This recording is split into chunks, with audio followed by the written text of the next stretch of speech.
Então aguarda. Dani, vai ser demais, Dudu. Seus filhos nunca mais serão o mesmo. Amém, pessoal? Vai ser demais. Então vamos lá então, vamos ouvir uma palavra, abra seu coração e deixa Deus falar com você.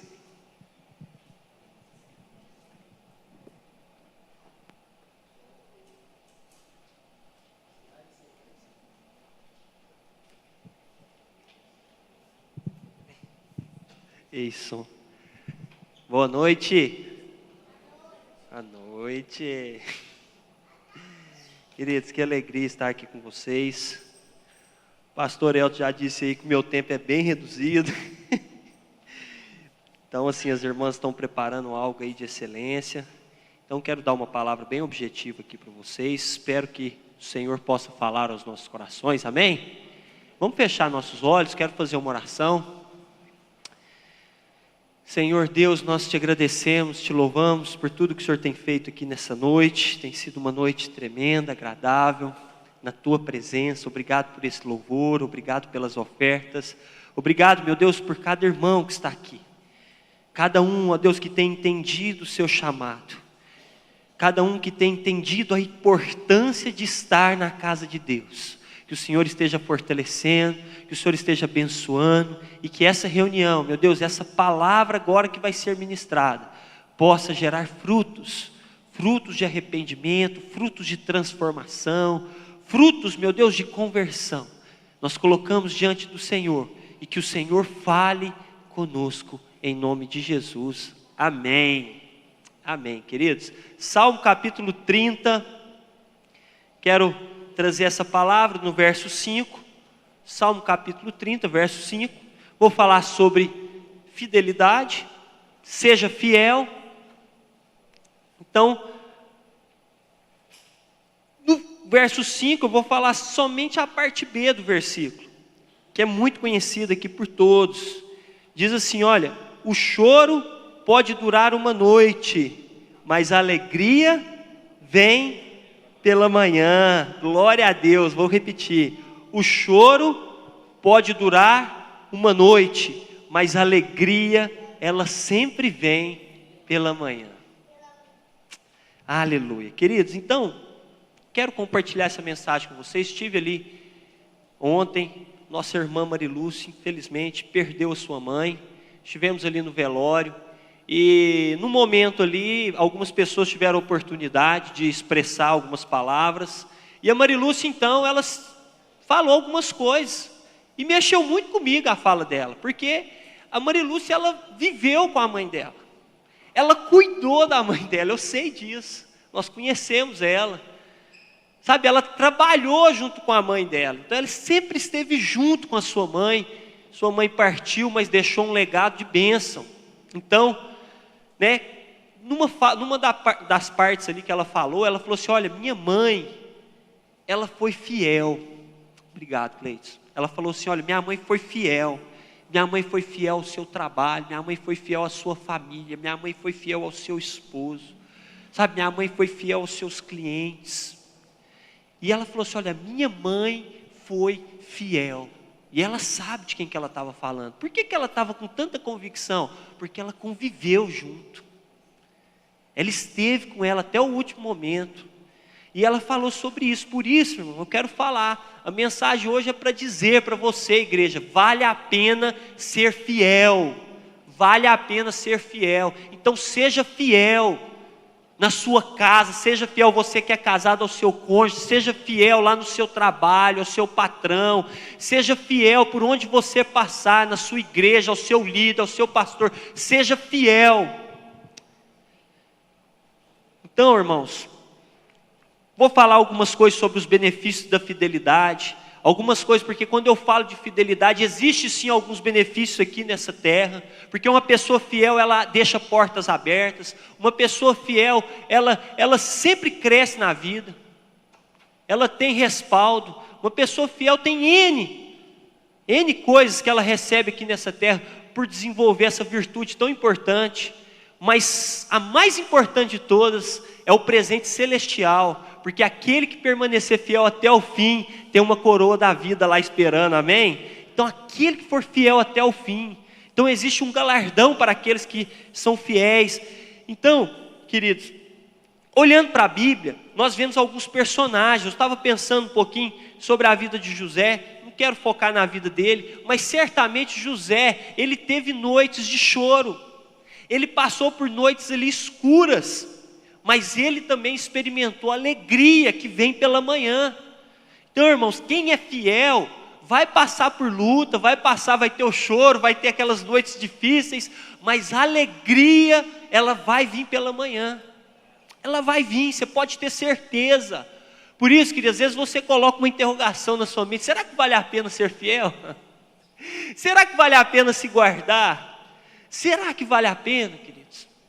Às vezes nós vemos tantas coisas erradas. Não, mas será que...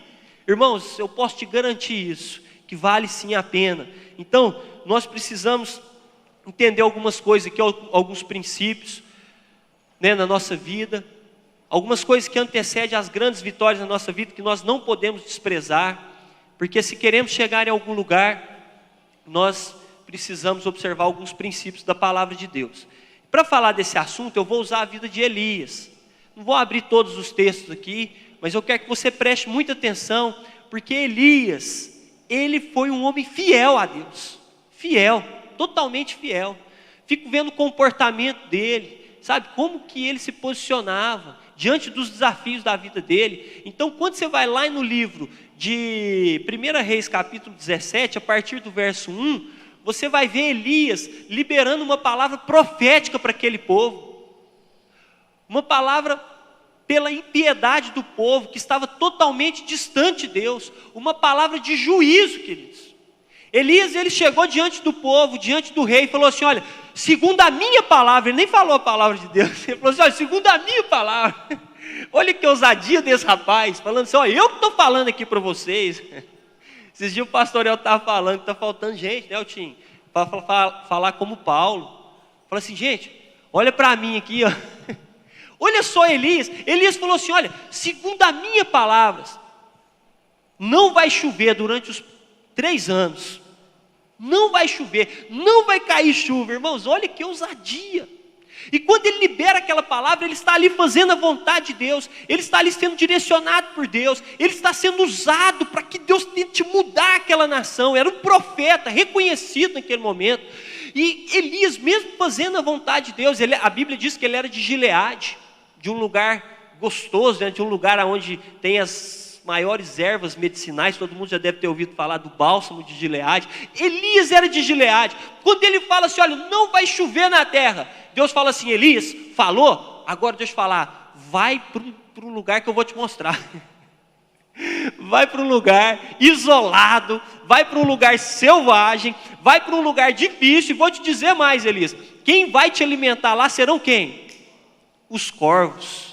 Então os corvos vão levar comida para vocês. Queridos, eu fico pensando na cabeça dele, Deus, mas peraí, eu estou fazendo a tua vontade, eu estou cumprindo aqui, eu estou colocando minha cabeça aqui em risco, e o Senhor me manda para um lugar desse. Isso está errado, isso não pode ser assim. Mas não, queridos, ele foi. Deus falou assim: vai lá, os corvos vão te alimentar, você vai beber água, tem um ribeiro lá, você vai beber água, os corvos vão levar comida para você. E fui, e assim aconteceu. Sabe, irmãos, eu fico vendo Deus mandando aquele homem para um lugar distante, para ser sustentado por bicho, tirando ele de Gileade, de um lugar gostoso, de um lugar agradável, para um lugar difícil, para passar necessidade. Sabe, não dá para entender, queridos. Às vezes eu vejo Deus fazendo algumas coisas, e quando eu fico meditando na vida de Elias, eu fico pensando, como que esse homem foi até o fim? Como que esse homem, né, seguiu essa orientação? Mas Deus falava com ele claramente. E às vezes nós não entendemos as coisas de Deus. Olha só José, que eu estava falando agora. O cara tem um sonho, Deus dá um sonho para ele. Qual que era o sonho? No sonho ele via todo mundo se prostrando diante dele. Todo mundo se prostrando, Deus dando um sonho para ele. Aí no outro dia o cara está dentro da cisterna. Dá para entender isso? No outro dia dentro da cisterna. Como assim? Que sonho é esse? É um sonho que virou pesadelo? É porque nós não entendemos, queridos. Entenda isso, igreja. Deus não trabalha com a lógica humana. A palavra do Senhor, ela tem uma direção certa. A palavra do Senhor, ela cumpre um propósito. Então, às vezes você não está entendendo, mas a palavra do Senhor, em muitos momentos, vão contradizer as circunstâncias da vida. E nós não vamos entender. Às vezes o caminho que você está trilhando, o que você está passando hoje, está difícil, está pesado. Mas isso faz parte, às vezes, do processo. Faz parte do caminho. Às vezes as pessoas que Deus coloca na sua vida é porque tem que colocar. É porque faz parte, às vezes, do seu tratamento. Faz parte, às vezes, para você amadurecer, para você crescer. Então as circunstâncias que aparecem, você tem que olhar com outros olhos. Tudo é questão de como você olha. Como você olha. Como é que é, Elton? Seu pai lá via um cavalo e estragava os alfaces tudo, as plantações, né? Aí o pai dele, nossa, perdi meus alfaces tudo. Aí o Elton e a irmã dele falaram assim, nossa, nós ganhamos um cavalo. Nós ganhamos um cavalo. Então, tudo é como você olha. Às vezes uns estão olhando assim, gente, está dando tudo errado. E o outro olha, nossa, está dando tudo certo.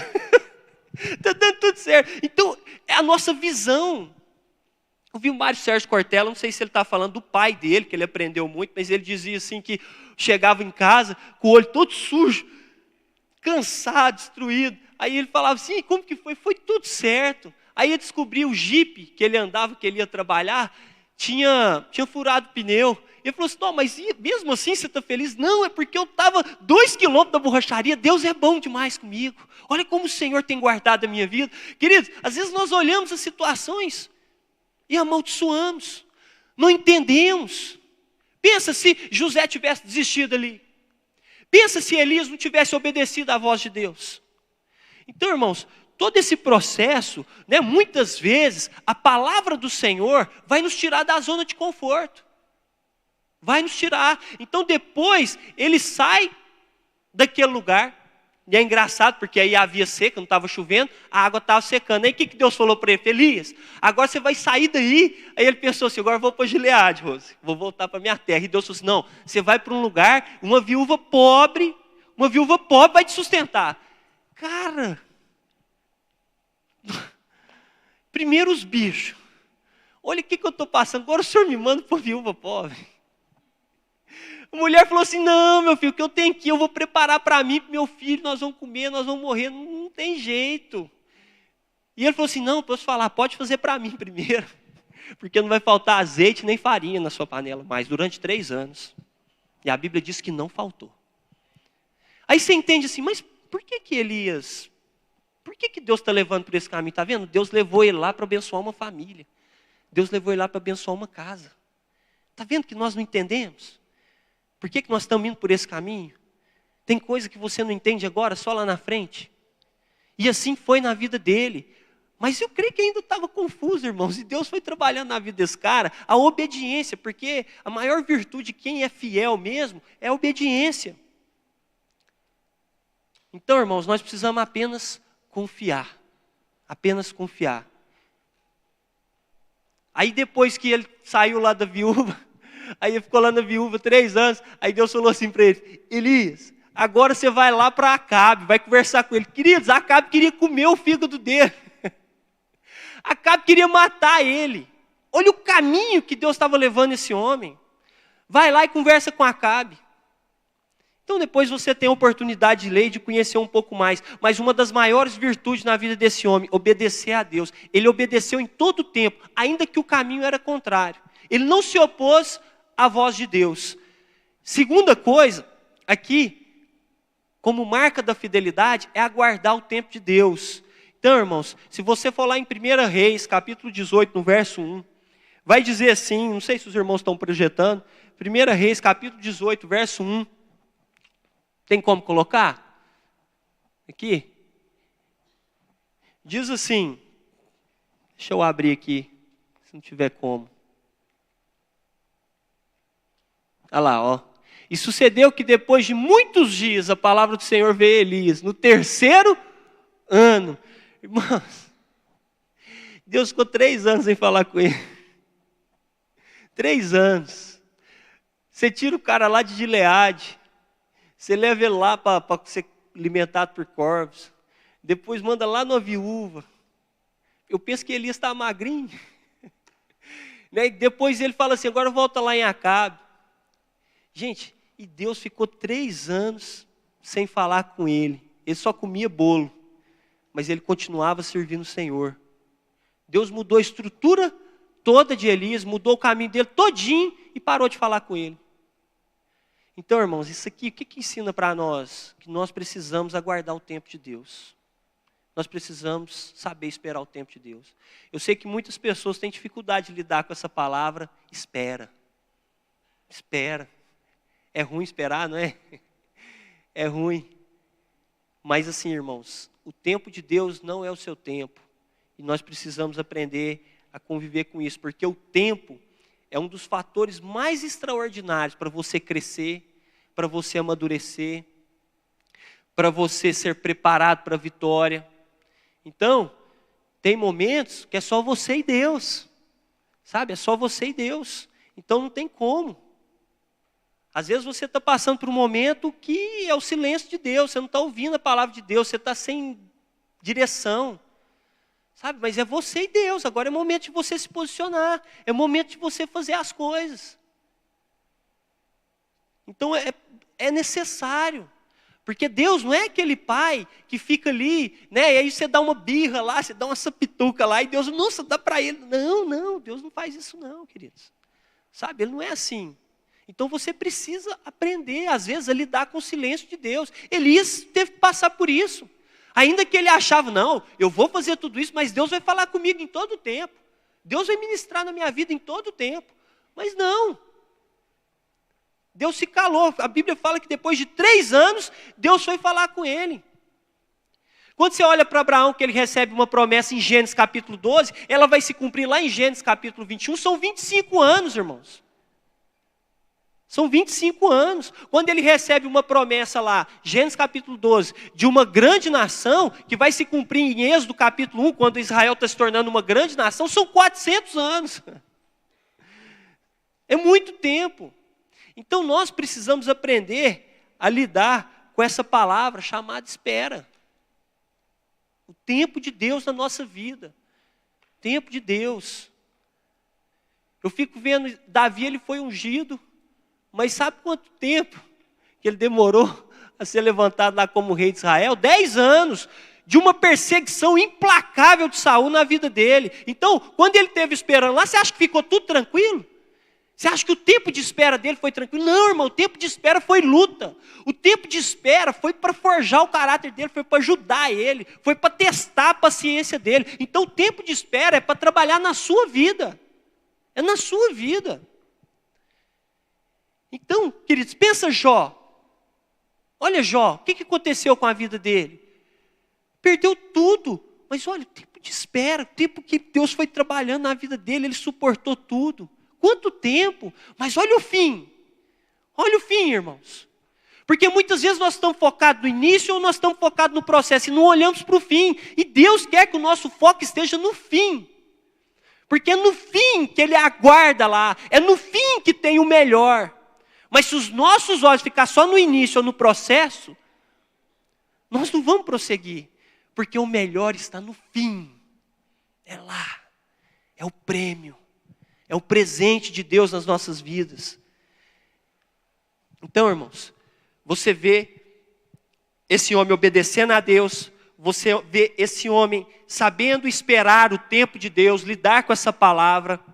Agora, depois, no capítulo 18, no verso 30, se quiser projetar para mim, quando ele fala com Acabe, e ali vai ter um momento, um desafio com os profetas de Baal, são 450 profetas, para que eles pudessem clamar ali, né? Tinha colocado o sacrifício no novilho, e Deus responderia com fogo. E ele falou, clama Baal, e vamos ver se ele responde com fogo. E aí ele não responde, queridos. E Elias até tira uma onda, vai, fala mais alto, às vezes eu estou viajando. Às vezes ele não está ouvindo direito, pode ser que ele esteja ocupado. Fala mais alto. E nada. Aí de repente, Elias, antes de clamar ao Senhor, antes de se colocar na presença de Deus, o que Elias faz, irmãos? Então Elias disse a todo o povo, chegai-vos a mim, todo o povo chegou a ele. E ele, o que ele fez? Restaurou o altar do Senhor que estava quebrado. Queridos, isso faz parte da nossa vida, restaurar o altar. O altar é a nossa vida. É a nossa vida. Por isso eu quero falar algumas verdades aqui rapidinho sobre o altar. Porque se aqui fala que ele restaurou o altar, quer dizer que o altar estava danificado. O altar estava quebrado. O altar estava precisando de manutenção. Então, irmãos, se está danificado, é necessário consertar. Então, existem algumas peças do altar que precisam ser consertadas. Às vezes tem algumas coisas na nossa vida, porque Deus não me abençoa, porque tem coisas que precisam ser consertadas. Às vezes na sua vida, você precisa regularizar a sua vida, às vezes você precisa pedir perdão para alguém. Então tem peças que são importantes. Trazer conserto, ajuste, para que o altar seja restaurado. Mas uma outra verdade é que existem peças também que não tem conserto. Tem conserto. Tem peças que precisam ser substituídas. Aí está falando de mudança. Nós precisamos mudar. Tem que mudar. É radical mesmo. Substituir, é tirar. É converter, é mudar de direção. Então, o altar, se precisa de restauração, é porque às vezes uma peça está danificada, nós precisamos consertar. Mas tem coisas que não tem jeito de consertar, você tem que tirar, substituir. Mas às vezes o altar que não é utilizado, ele fica sujo. E aí é a sujeira do pecado. Nós precisamos limpar. O altar precisa estar limpo. Mas uma última verdade sobre o altar é que, depois de toda essa manutenção, ele não pode ficar vazio. A nossa vida tem que ser uma vida que exalte o nome do Senhor. Esse altar não pode ficar vazio. Esse altar não pode parar. Esse altar precisa estar em constante movimento. Uma vida que agrade o coração do Pai. Ser mais humilde, honrar mais os seus pais, tratar as pessoas melhor. Entendeu? Estar onde as águas estão sendo agitadas, é estar na igreja, é ser mais participativo, é se envolver mais, é assumir responsabilidades, é estar ali ativo na sua leitura com a palavra, na sua oração, no seu devocional com Deus. Então esse altar, ele precisa ser preenchido. E a Bíblia diz que uma das coisas que Elias fez, antes de clamar, ele preparou, ele restaurou o altar. Então, irmãos, a nossa vida tem coisas que precisam ser ajustadas e restauradas. Uma outra coisa aqui é sobre Elias. No meio de todo esse trajeto dele, ele observava os sinais. Algumas pessoas, os servos dele estavam com ele. E os sinais, assim, que eu quero deixar muito claro para você, igreja, é que os sinais, eles serão sempre menores do que a bênção. Sempre menor do que a bênção. Porque Elias, quando ele se posicionou, Deus respondeu com fogo, e depois ele já ia partir para a chuva mesmo. Ele se colocou diante de Deus e ele pediu para o servo dele ir lá e olhar. Alguns sinais surgiram, mas ainda não era a bênção. A primeira coisa que surgiu foi o ruído. Não, eu ouço um ruído. Tem um ruído. Mas o ruído ainda não é a bênção, é um sinal. Não, peraí. Agora eu estou vendo uma pequena nuvem. A pequena nuvem ainda não é a bênção. A pequena nuvem é o quê? É um sinal. Não, mas agora as nuvens estão carregadas. Parece que está tudo preparado, mas ainda não é a bênção. Então, queridos, nada disso era a bênção, era apenas sinais. Então, irmãos, pare de querer transformar o sinal em bênção. Tem muitas pessoas que se contentam com sinais, com aquilo que Deus começa a fazer na nossa vida. Mas os sinais ainda não é a bênção materializada de Deus. Pode ser o início, mas ainda não é a bênção. E nós precisamos estar atentos com isso, porque nós nos contentamos com as coisas e achamos que Deus já fez tudo na nossa vida, enquanto é apenas uma gota. É só uma nuvem que está cheia. A chuva ainda não foi derramada, irmão. Às vezes você pensa que está vivendo o seu melhor momento. E Deus fala, ainda não é a bênção. Olha lá para os espias que foram enviados. Os espias chegaram, levaram as frutas, as uvas e tal, daquele tamanho. E eles ficaram felizes com aquilo, como se fosse a bênção. E aquilo era um sinal.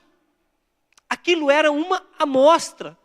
Então, às vezes você percebe que você melhorou, queridos. Fique atento, porque o sinal não é a bênção. E eu quero partir aqui para o final dessa palavra, para que vocês entendam, né, como nós dissemos aqui no começo, que o choro pode durar uma noite, mas a alegria vem pela manhã. Na vida desse homem, demorou, mas ele experimentou da alegria. Sabe, irmãos, então eu quero dizer para vocês que antes do dia e da alegria, tem o choro, tem a noite. Para você experimentar o dia e a alegria, às vezes você vai passar pelo choro e pela noite. Então olha para você ver, antes da chuva tem a escassez e tem a fome. Existem essas duas coisas. Então isso faz parte faz parte do processo de Deus na sua vida, faz parte da sua preparação. Sabe por que Deus faz assim na sua vida? Para que você valorize mais. Porque se as coisas virem de mão beijada, você não vai valorizar. Por isso que a gente vê as pessoas crescem, as pessoas avançam. Mas, querido, você pode ter certeza que teve muita noite escura, difícil, sem dormir. Você pode ter certeza disso. Você pode ter certeza. Por que uma pessoa valoriza tanto, às vezes, aquela conquista? Porque ela sabe quanto custou.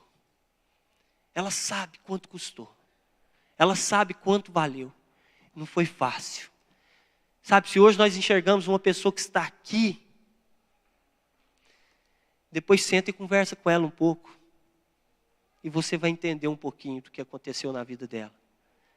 Porque faz parte, você não tem como fugir do choro. Você não tem como fugir da noite. Mas a maior alegria do meu coração é saber que existe o dia. É que existe a alegria do Senhor na nossa vida.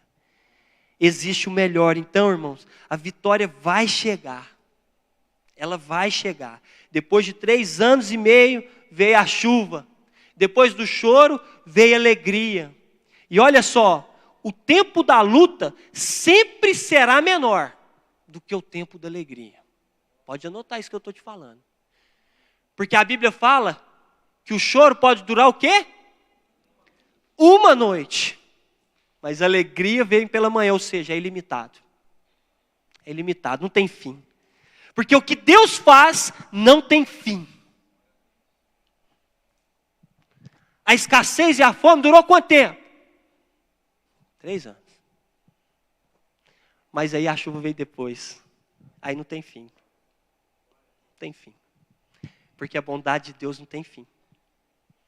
Então, pode ser que você está passando mesmo, está difícil. Mas existe algo de Deus ilimitado para a sua vida, queridos.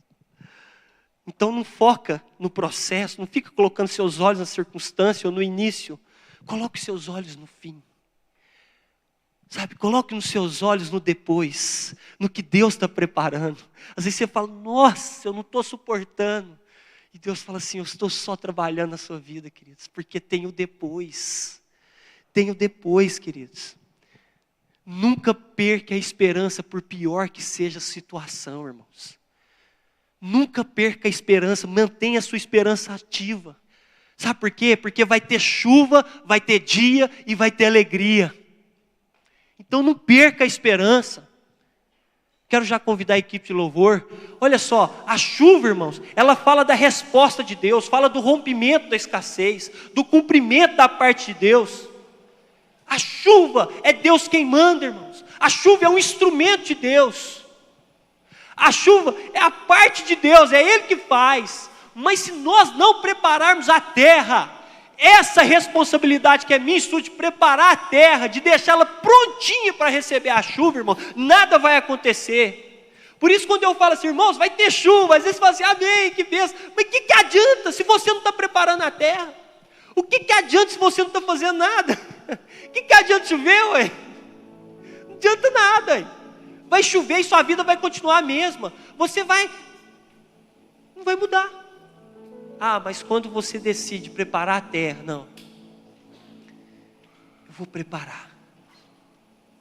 E sabe, queridos, como nós preparamos a terra aqui, enquanto nós estamos nessa terra, sabe como que nós preparamos esse terreno? Sendo fiel. Quando você está sendo fiel, você está preparando a terra para receber o extraordinário de Deus. Quando você escolhe ser fiel em tudo na sua vida, você está preparando a terra. Você está preparando o terreno. Então vai vir a chuva. A chuva é a resposta de Deus. O dia é a mudança de estação. O dia é o novo de Deus. Por isso que a alegria vem pela manhã. Mas a alegria fala do resultado daquilo que Deus tem feito por nós. A alegria é o resultado. A alegria é o resultado. Irmãos, eu quero compartilhar um testemunho com vocês rapidinho para a gente encerrar. Isso foi muito forte na minha vida, mas muito forte.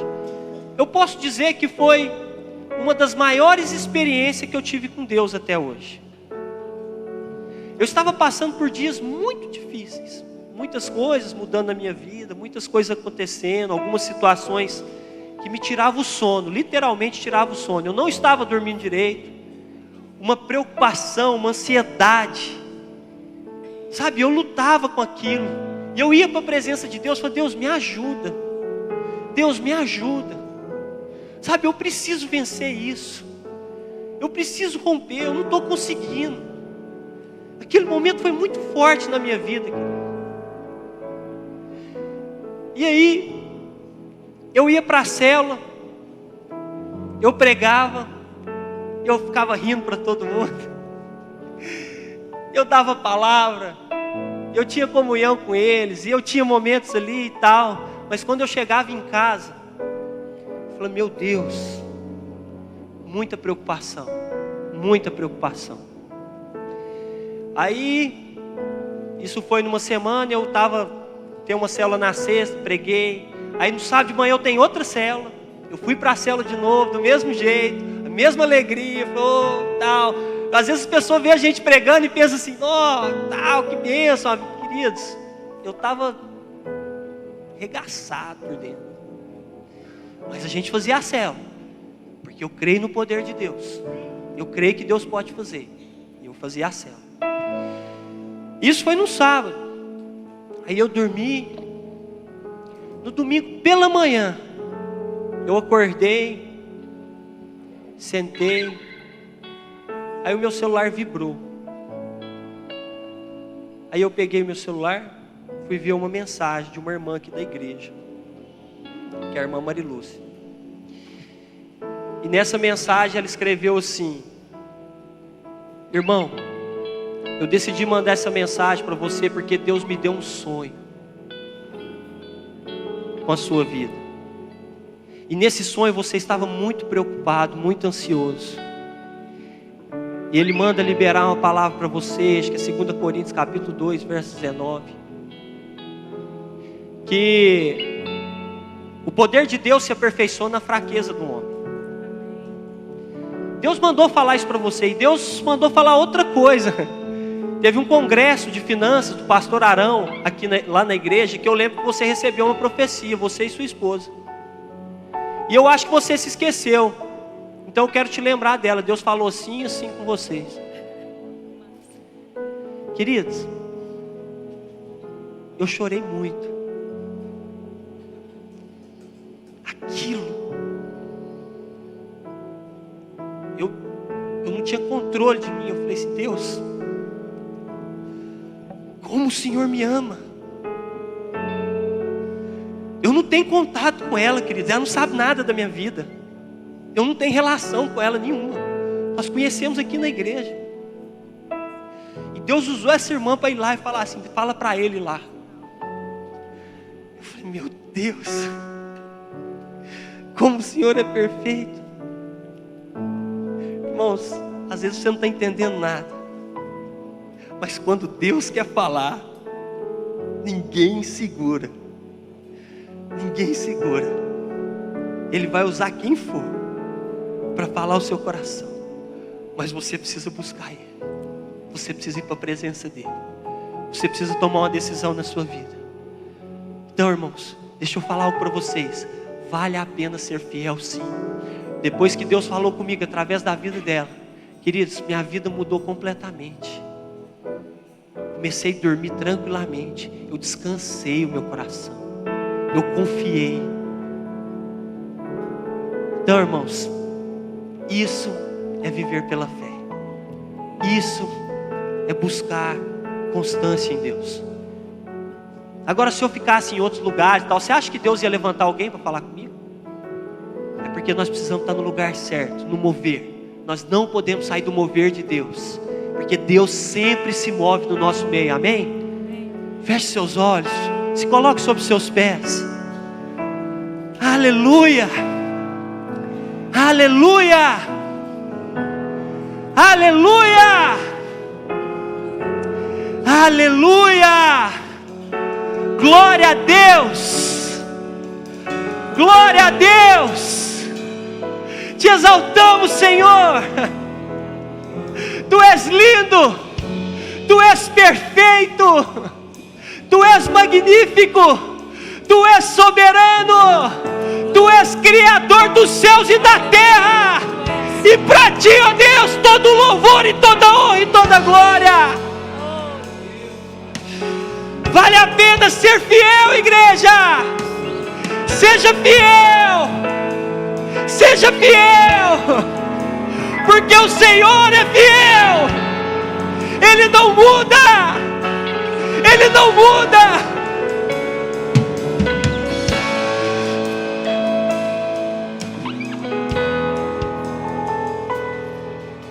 Eu vejo uma pequena nuvem do tamanho da mão de um homem, mas esse é o sinal que a tua chuva vai descer. Olha os sinais de Deus. Eu vejo uma pequena nuvem do tamanho da mão de um homem, mas esse é o sinal que a tua chuva vai descer.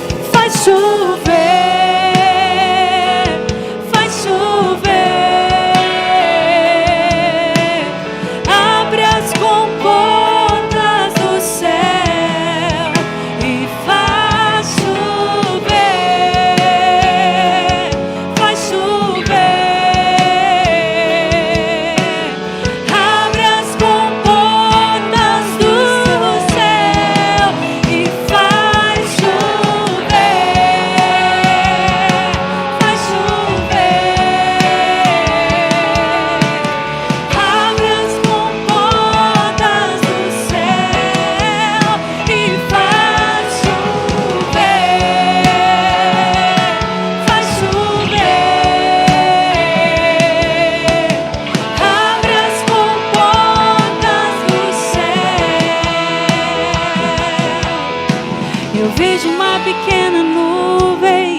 Você pode crer nisso, querido, na sua vida? Mas este é o sinal que a tua chuva vai descer.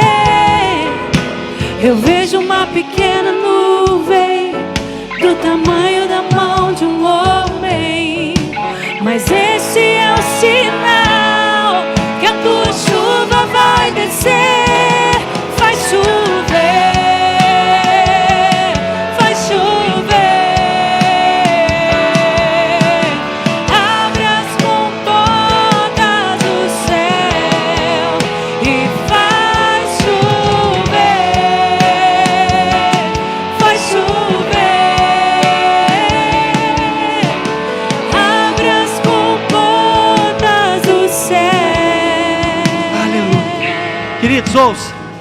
Ouça aqui nessa noite. A mudança começa em você mesmo. É você que precisa mudar. Às vezes nessa noite o altar precisa ser restaurado. Pode ser que tem coisas na sua vida que precisa ser consertada, precisa ser ajustada. Eu não sei o que é, você sabe, mas tem coisas na sua vida que precisa ser arrumada. Está uma bagunça. E Deus está falando com você nessa noite. Ajusta isso, arruma isso. Chegou o tempo. Vamos restaurar o altar. Vamos colocar ordem. Às vezes as suas emoções estão uma bagunça. E você precisa ajustar. Mas tem coisa também que às vezes não é ajuste, é substituição. Tem que arrancar, tem que tirar, tem que dar um fim, tem que sumir com isso. Precisa de mudança. E tem que ser algo radical. O que te faz pecar? O que te leva para longe de Deus? Tira isso da sua vida. São pessoas? Tira isso da sua vida. São coisas? Tira isso da sua vida. Eu não sei o que é, mas você sabe. Mas nessa noite o altar vai ser restaurado. Pode ser que tem sujeira. O que é sujeira? Sujeira no altar é pecado não confessado. Pecado não confessado. Pecado já se tornou comum para você.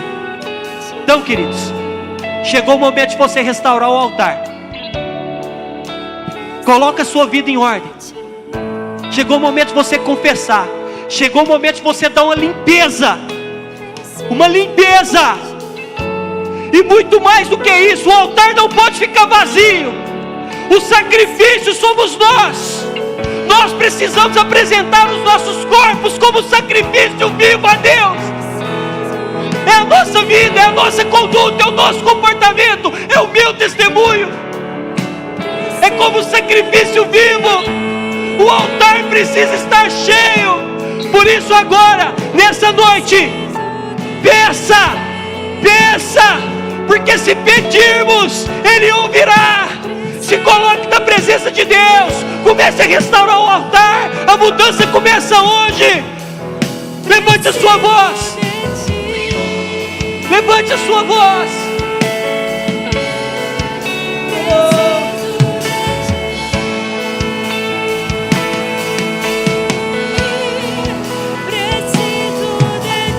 Cura flui neste lugar. Restauração neste lugar. Transformação neste lugar. Vem nos lavar. Cura flui neste lugar. Restauração neste lugar. Transformação neste lugar. Vem nos lavar. Cura flui neste lugar. Restauração neste lugar. Transformação neste lugar. Vem nos lavar. Cura flui neste lugar. Restauração neste lugar. Transformação neste lugar. Vem nos lavar. Aleluia.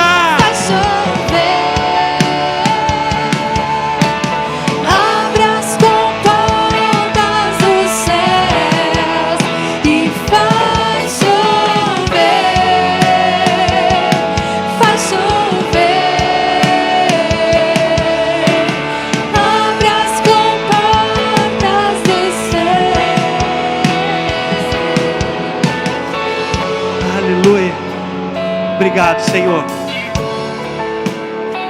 Obrigado pela Tua palavra. Tua palavra. A Tua palavra. Obrigado, Jesus.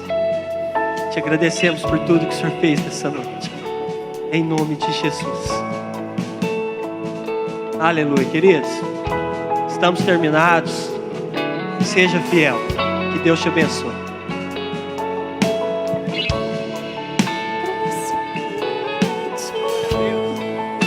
Pessoal, só um minutinho aqui, só um minuto. Nós já estamos terminados. Amanhã nós vamos precisar, porque algumas pessoas